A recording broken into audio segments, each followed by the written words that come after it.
I mean, it was only a matter of time before Diddy was hit with another lawsuit, right? And I'm talking about two more lawsuits and possibly more to come. It is messy, messy, and brother love is over here. For real, oh, another name has also been dropped, Aaron Hall, who even left a paper trail of how he slept with a 16-year-old. I got out the limo, grabbed the hand one upstairs, the okay. Let's start with the second lawsuit that came after Cassie filed, so a woman named Joy Dickerson Neal filed a complaint in Manhattan Supreme Court a day before the New York State Adult Survivors Act expiration date and alleged that she was drugged and taken advantage of by Diddy. Joy is seeking an unspecified compensatory damages for mental and emotional injury, distress, pain, and suffering, and injury to her reputation. Honey, the details in the lawsuit are crazy and echo a lot of the things Cassie said in her lawsuit. But is she also seeking like $100 million for what Diddy did to her girl? If you thought that Diddy lies started being volatile after he got rich. You couldn't be more wrong. Apparently and allegedly, his behavior goes way back, cause the incident Joy describes in her lawsuit took place in 1991.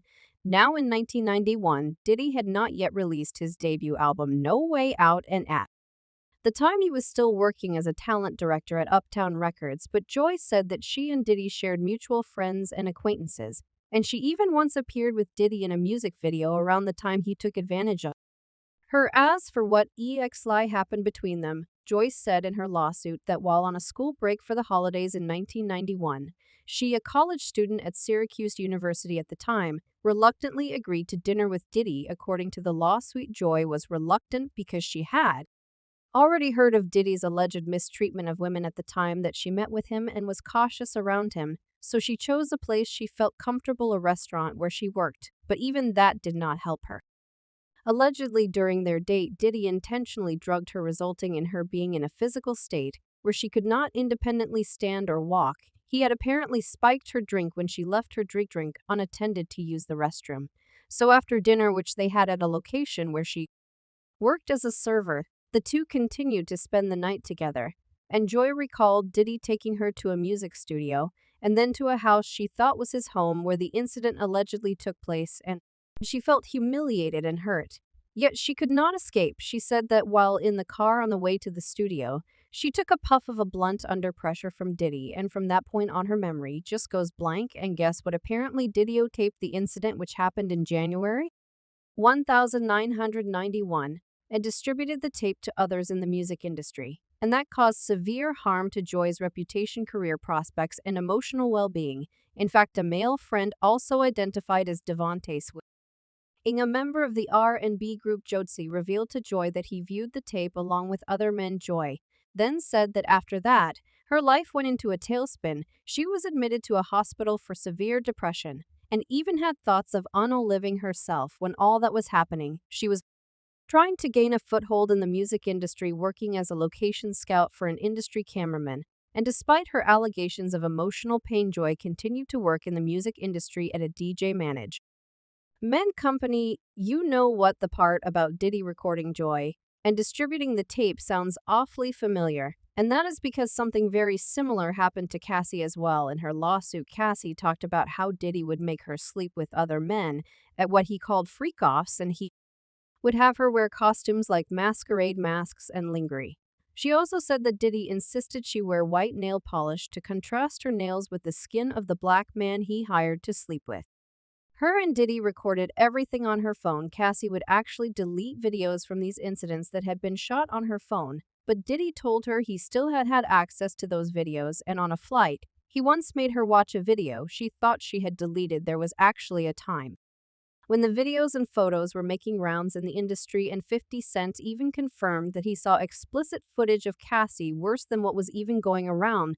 So if we are talking about Diddy distributing footage he recorded himself, at least Joy can bank on the fact that she is not alone anyway. The lawsuit also notes that Diddy has a history of other cases against women as documented in publicly available lawsuits and extensive media coverage, and goes ahead to mention how on May 8, 2017, Cindy Lua, Diddy's personal chef, filed a suit in the Superior Court in the state of California.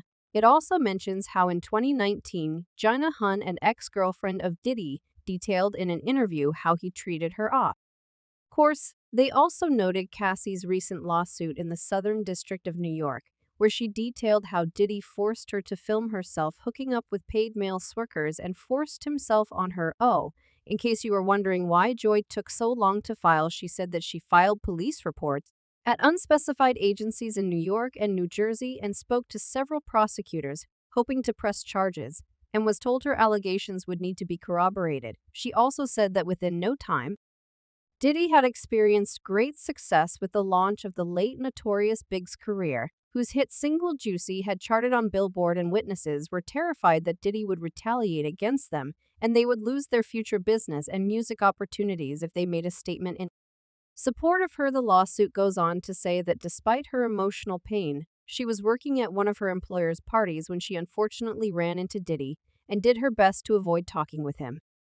However, despite her efforts, Diddy backed her into a corner and inappropriately confronted her in public. Joy said that her employer noticed how Diddy was getting dramatic, but she could not say anything because her employer worked with Diddy a lot. She also said that she tried her best to avoid reliving the incident and even moved to another city, but it was the filing of the lawsuit of Cassie on November 16, 2023 that forced her to face her fears. In addition, Joy noted that despite several attempts, she has not been able to finish her college degree as her subconscious associates her studies with the incident. According to her, Diddy's conduct forever changed the trajectory of her career, denying her what might have been a lucrative and successful career in the music industry, and she is confident she can prove her case through at least a dozen witnesses to testify to her severe emotional distress and harm that she's experienced. Unsurprisingly, Diddy denied the allegation with a spokesperson, saying that the last-minute lawsuit is an example of how a well-intentioned law can be turned on its head. In a statement, they said Miss Dickerson's 32-year-old story is made up and not credible. Mr. Combs never assaulted her, and she implicates companies that did not exist. This is purely a money grant and nothing more. But maybe he was not expecting a third lawsuit from a woman using the name Jane Doe, who said she and a friend met Diddy and Aaron Hall at a music industry event, and she claimed both men were overly flirtatious, offering them drinks throughout the night. But their intention was to take advantage of her and her friend. Like people have been saying, just because Cassie decided to settle does not mean that more allegations will not come up. And with Joy also giving her account of what happened to her, there is a high possibility that other people could also be coming for Diddy, with 3 lawsuits so far, and possibly more by the time you are watching this video. Anyway, after the event, Jay and Doe claims that they were both invited to Aaron Hall's place for an after party where he and Diddy took advantage of her. Allegedly, after Diddy finished doing his business,